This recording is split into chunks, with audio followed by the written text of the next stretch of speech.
Shalom. How's everybody doing? I was asked by a sister to talk a little bit about the Talmud, and I think this is a great question. I found that there's a lot of misunderstanding out there about exactly what the Talmud is, especially among our Hebrew roots friends. Some of you might have heard some very anti-Semitic things. For example, if you've heard some things written about Yeshua, you need to know that the name Yeshua was very common in the first century. This was part of the brilliance of his name. He's like under the radar, so to speak. For example, one of the books that I like to quote from a lot, from the apocryphal work, Yeshua ben Sirah. Jesus, the son of Sirah, you could say, right? And it's just, that's his name. Usually in English it's called Sirach, right? Sirach, which isn't Sirach, Spock's brother's name. Anyway, so there are 4 or 5 places where the Talmud seems to be talking about someone, well, it's talking about someone named Yeshua.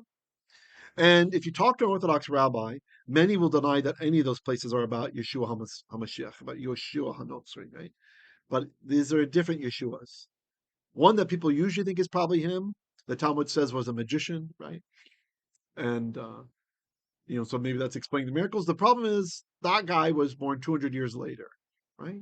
So there's one that might really be about him, okay? So if the Talmud is talking badly about Yeshua somewhere, okay, what does that mean? How are we to take that? Does that mean it's an anti-Yeshua book? Okay, so let's understand what the Talmud is. Okay, can I reach it? Can't quite reach it. Imagine volumes that are about this big, okay? And now you have 40,000 pages. That's what the Talmud is. Okay? And these references to Yeshua are 4 or 5 different references. Maybe 1 or 2 of them are about the actual our Yeshua, okay? So what does it mean if there's something listed in the Talmud that's talking badly about Yeshua? Well, what is the Talmud? The Talmud, a short form answer is, it's a commentary on the Mishnah, right? So the Mishnah is the oral law. For example, when the Torah says, you shall slaughter the animal in the way that I've shown you, and then we flip through the Torah trying to find that, and it's not there. It's in the Mishnah. It's in the oral tradition, right? And there are different opinions. Some think the oral Torah was given at Sinai. I don't believe that, okay? And then there's kind of more rationalist Jews who believe that it was the traditions that were collected over time, the court decisions, these are the sorts of things explaining how we should interpret the law. All right, so if you open up a page of Talmud, what you'll have is in the center, you'll have the Mishnah, or the Mishnayot, a particular Mishnah, and then around it is what's called the Gemara. These are the comments of the rabbis. Oh, sorry, we have Ziggy here. If you don't mind, he wants to participate in. Okay. Sleep, buddy. So in the Mishnah, it'll say, okay, so we have the commentary all around. Sorry, the cat threw me off. Now, it's not always about Mishnah, right? You could open up Talmud Tractate Ketuvot, which is like about marriage contracts and marriage law, and it'll be talking about something totally different, like liability law in some place, right? So the thought kind of meanders and wanders all around. Sometimes in the Talmud we find midrashim, like stories, right, or legends, Jewish legends, right? And other times we find court cases. What's amazing about the Talmud and Jewish thought, in shaping Jewish thought, is that the Talmud records the minority opinion as well, right? So if you have a court decision, the rabbis are voting on something, we get the arguments from the winners and also the losers. There's value in Judaism in understanding the minority opinion as well, right? In understanding the losers. Right? Now, a lot of people think, wait a second, but this is written by the Pharisees. Aren't the Pharisees those guys that were always giving Yeshua a hard time? Okay, yes. But you need to understand, there were 2 major denominations, 2 major sects of the Pharisees. There was the Beit Shammai and Beit Hillel, the house of Shammai and the house of Hillel. The ones who were in power when Yeshua walked the earth were the Shamma'ite Pharisees. So these guys tended to be less forgiving in their interpretations of things, more strict very often, not always, but often more strict. Rabbi Hillel, however, is where we get some of Yeshua's teachings. He kind of gives Hillel the nod. So, for example, Hillel is very famous for teaching, what is hateful to you, do not do to others. Well, that sounds familiar, doesn't it? And then later, Yeshua HaMashiach comes along and he gives Hillel the nod, but he makes it harder. He says, what you like done to you, do to others, right? So it's not just don't do what's hateful to them, proactively do what you like to them, right? And there's other instances of this. Like it can be argued that the Lord's Prayer is a derivative from a Hillelite prayer and stuff like this, okay? Now that doesn't take away from Yeshua's teachings. Don't misunderstand me.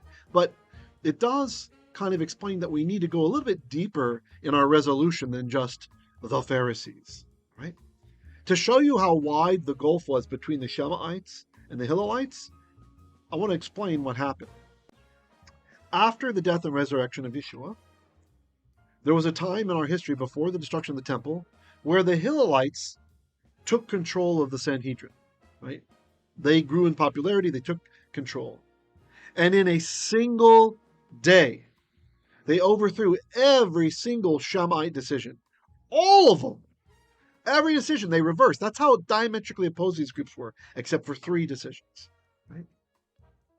So the Hillelites, who seem much more similar to Yeshua's teachings, and a lot of the Pauline stuff seems to be coming from the house of Hillel, we can see this is where modern Judaism comes from. So the initial Hebrew roots or even normal Christian reaction, Pharisees, you have to understand, these 2 groups are very different. That's why usually when I translate something from the apostolic writings, if it's dealing with Pharisees, I like to say the Shemaite Pharisees. I put it in parentheses, so it's not in the text. The text does just say Pharisee. So right genus, I want the specific species, right? Historically, we can understand that they were the ones in power. They were the ones that were all over the place, causing trouble for HaMashiach. All right, so what else is in the Talmud? Well, the Talmud, even though it was put down by Pharisees, it includes opinions by Tzedokim, by Sadducees. Sadducees were largely a priest class sect. And the Sadducees, they did not believe in the resurrection. They didn't believe in the Nach, which meant the books of the prophets they rejected. They only believed in the Torah. And so, very different opinion these guys had than the Pharisees. Yet, we get their opinions in there. And there's value to it. For example, one of the guys, since these guys were priests, many of them were priests during the Second Temple time. And so we get some eyewitness accounts on how certain things were done in the temple, like Rabbi Tarfon's witness, as a Tanya, who tells us, well, this is how that offering was done, and they would do this with the ashes. And, you have eyewitness account, that's value, right? So the Pharisees, they weren't like a lot of different denominations that'll just eschew the other groups or whatever. They saw the value. The Hillelites saw the value in what these other guys were teaching, even though they disagreed with them. Okay, so the Talmud has the winners and the losers in one place. So it's very unfair to sift through a book of 40,000 pages and find a couple of examples that might be referring to our Yeshua, they might be, and then to say, well, look how evil the Talmud is, guys. It's not a Bible. It's not considered on the level of a Bible, right? When in fact in the Talmud all the time there'll be a machloket, like an argument, a disagreement, and they'll be going through, and some rabbi, he'll quote from Psalms, he'll be quoting from Exodus, and another one he's quoting from Isaiah. They're making their case from the biblical text, right? You can't just take a line from the Talmud and win your argument. See, look, it says this, right? It's not divinely inspired. It's not on the level of holiness of the Bible. Okay, it's not considered that way either in normative Judaism. So we don't consider it on that level either, but we also should not throw it out because there are some minority opinions that are there. For example, there's an opinion that if you read the name of God out loud the way you see it in the Hebrew text, you will have no place in Olam Haba, in the world to come. Right? You don't go to heaven because you said God's name. A lot of people made that mistake of not treating his name holy and just saying it, right? Especially in Hebrew roots, a lot of you do that, right? Can you imagine if you're denied heaven because you made this mistake, this error in your ways? Fortunately, that's a minority opinion in the Talmud, see? But it's in there. Most rabbis don't agree with that. but they include it. Because studying the Talmud is like learning logic and reason on a very high level. In fact, traditionally, the way that Talmud is studied, if you have like a chavruta, it's related to Hebrew word for friend, but in Jewish Aramaic it means a study partner. That's your true friend, is your study partner, right? You sit at a table across from each other, or sometimes next to each other, and you have a page of Talmud open, and then one of us, we will describe how we understood what it said, right? Now it's the job of the other one, of the chavruta, to disagree. Even if he agrees, he must disagree. So he tries to argue the opposite. And then you swap sides, see? So what this does is, it develops some very thick skin. No, that wasn't a Freudian slip, for those of you who hate the Talmud. for hearing differing opinions. We have the famous saying, 2 Jews, 3 opinions, right? So the Talmud is great training for really exercising your mind, learning to be like those Jews of Berea. I always laugh that people always call them the Bereans, right? They're the Jews of Berea. They weren't the actual Bereans. They're the Jews of Berea, right? So it's just, but it's useful, right? They search the scriptures because of this long tradition of thinking and learning how to think and learning how to process. So I have to share, one time many years ago, I visited a Messianic congregation in Dallas, Texas. And at the time, this was supposedly the largest Messianic congregation in America. And I was sitting there listening, and one of the elders got up to give a talk. And you know what he did? He quoted a couple of those sections in the Talmud that might be talking about Yeshua HaMashiach. Very angrily, he quoted them as if he had discovered an amazing thing. How's this guy an elder? I don't understand. And then what he does, he bangs on the podium and he says, "This is the Talmud at its best!" Such hate, such animosity, such a lying spirit. What a liar. Could you imagine? Let's assume for a second that those verses were actually about our Yeshua. Is that the best of the Talmud? Or is it all the other places that don't even mention Yeshua, that are teaching how to keep the Sabbath and all these other? You see what a lie that was?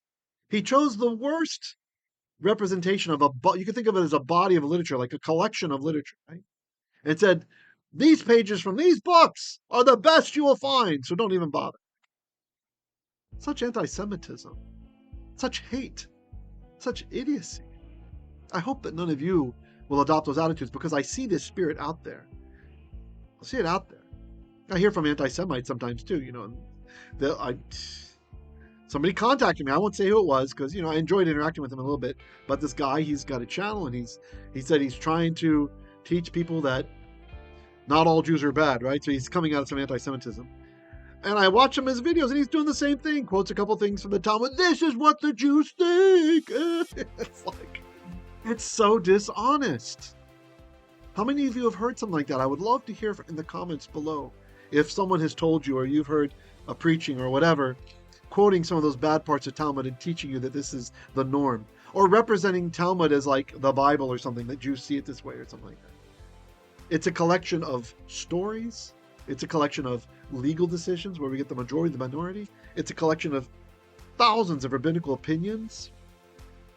It's hard to classify why it is, because there really isn't another genre of literature quite like the Talmud. That's why they call it the Sea of Talmud. If you study 1 page a day, we call it Daf Yomi, just 1 page a day from the Talmud, on a 7.5-year cycle, you'll finish after 7.5 years. Something, right? So please, don't go with ignorance anymore on this. If you are interested in studying the Talmud, or getting into Jewish literature, say you're new to this and you want to see what there is, again, we're not replacing the Bible. Please, no hyperbolic overreactions, guys. What you can do is, I would recommend you check out the Pirkei Avot, the chapters of the fathers, or the ethics of the fathers. This is from Mishnah Avot, Tractate Avot, and you'll find lovely religious philosophy, basically, right? Some of the other parts you might get bored with, right? Some of it's very boring, some of it's surprising, some of it's humorous.